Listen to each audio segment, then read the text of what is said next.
What's going on, guys? I just wanted to make this quick little video and show you guys what I'm doing here. So as you can see, I got the whole firewall. I sanded it all down, and then I went around and used a wire brush. You can see I bought just a pack of different sizes so you can fit in like different parts, and just make sure you get all the rust and dirt and crap off. And then I went up to Lowe's and I got this Craftsman sander. And then for about 2 hours, I just sanded this entire thing down. And then I went ahead and just sprayed on the primer, and I just went with the high temp primer. Obviously, you guys know why it's high temp.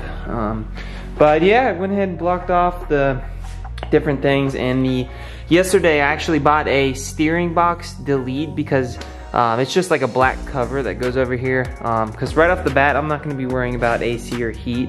I just want to get this thing running. Yeah, I'm not too worried about the comfortability of the ride. I just want to get it running and running good. I went ahead and got down here too, and then you can see I taped it off, and we're just going to go to here. But yeah, all I need to do now is put on another coat, and then we can go ahead and start painting. And here's the old steering box and the steering box cover, and as you can see why I took it out. Look inside of there, it's just totally destroyed, and I didn't want to have that in the car. Alright guys, just put my last coat. I put about three coats, and then I kind of went around, just spot checked and got like the different angles on some of like these corners that I missed, but put 3 coats on here. That should be good. The directions on the bottle tell me that wait 1 to 2 hours before you actually start painting, but man, this is such a huge difference. This is gonna look super good. And the key with spray painting or whatever you're doing is you kind of just want to like go back and forth very lightly. You don't want to sit there in one spot and be like shh. Like you want to be like really quick with it, because that's how you end up getting drip marks, and you definitely don't want to do that. Buddy, so obviously this is a different day. I believe in the last video I was showing you guys me priming the firewall, and I don't believe I showed me like painting it. So we have made some progress, so I'll show you guys just what we're working with right now. So we kind of got the frame mocked up. As you can see, I got the heater delete plate installed, so that's where that is, and the frame is painted. It actually turned out really well, so for just rattle canning it, I think I did a pretty good job. I also painted the frame red. Assuming that the car is going to be like a dark gray, I thought it would accent it pretty well, but I don't know how I feel about that, so we're just going to go with it. The problem that we're facing now is I bought the Energy suspension body mounts, and basically on the back over here, so I could fit the body mount on the top, but there's a piece that goes on the bottom. And the way that it is, like, I couldn't fit the bottom body mount on because this thing's in the way. Like, this is solid.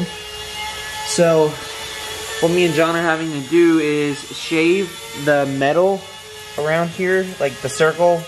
And we also are shaving parts of the polyurethane, or however you say it, the body mounts, to make it fit on there. We also bought some smaller washers because washers are supposed to go on the bottom, but the washers are just so big it would hit these walls right here. I'm not sure why it was designed that way, or maybe it was designed for a different type of body mount, but we're making these ones work. So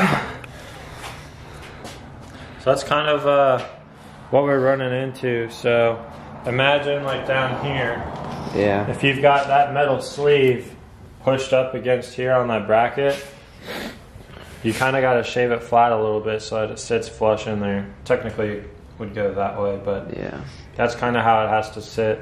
So we just need to shave a little bit. And I feel like it's also it's important, but it's not as important as like the top one. Right. Because the top one is literally like the car is resting on it, as where the bottom, like, it's just more as, I feel like maybe like a support. Yeah. So we're not shaving like the top ones. It's just the bottom one down here. We had to shave a little bit for it to fit. And I mean, that was literally our only options, because I mean, what am I supposed to do? Like, buy another frame, you know? Yeah. So we didn't really have too many options. So I mean, if you have I just don't know what else we could have done, you know? Like, obviously, the last resort is you want to shave your body mounts down, but it's kind of like the only option that we had. All right, so we got it all mounted up. John is going to go ahead and torque it down, and I read online in a forum, some guy said its factory manual says 75 to 95 pounds. So we're just going to go ahead and do 95. And one thing that we do not know how it's going to work is this part right here. It's for the steering, obviously, but we don't know like where the engine mount's going to be able to fit. So I'm not sure if it's going to be able to fit right here, and maybe this sneaks under the engine mount, or I'm not sure how it's going to work. If any of you guys know, go ahead and comment down below, because we are pretty confused on that one. But yeah, if you guys are ever looking to get some body mounts, I just went ahead with the Energy suspension. They were like 90 bucks for all of them, and it came with these directions for each position, and then you can see the 3 positions, and you just literally piece it together. And yeah, so far they work well. But yeah, Energy suspension is the way to go. Alright, well, we got the rotors and calipers put on now.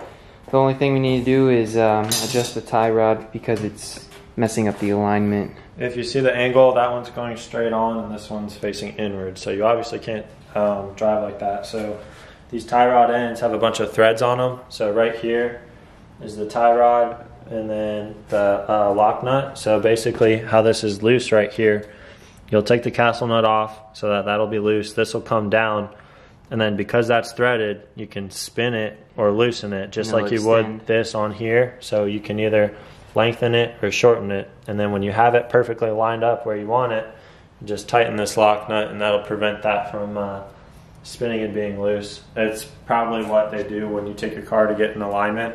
That's how they can adjust. So the way that they face in and out is toe, cambers, how the wheels in or out, and then caster is another one. I don't know 100% what that one is. Yeah. But here's what we're working with. It's finally starting to look like a freaking semi-car. Yeah. Semi-decently like a car, I guess. We torqued all the body mount bolts down to 95 pounds. So those are all good. This thing's solid. It's sitting by itself. It's not even on the jack anymore. Yeah. So yeah, this is awesome.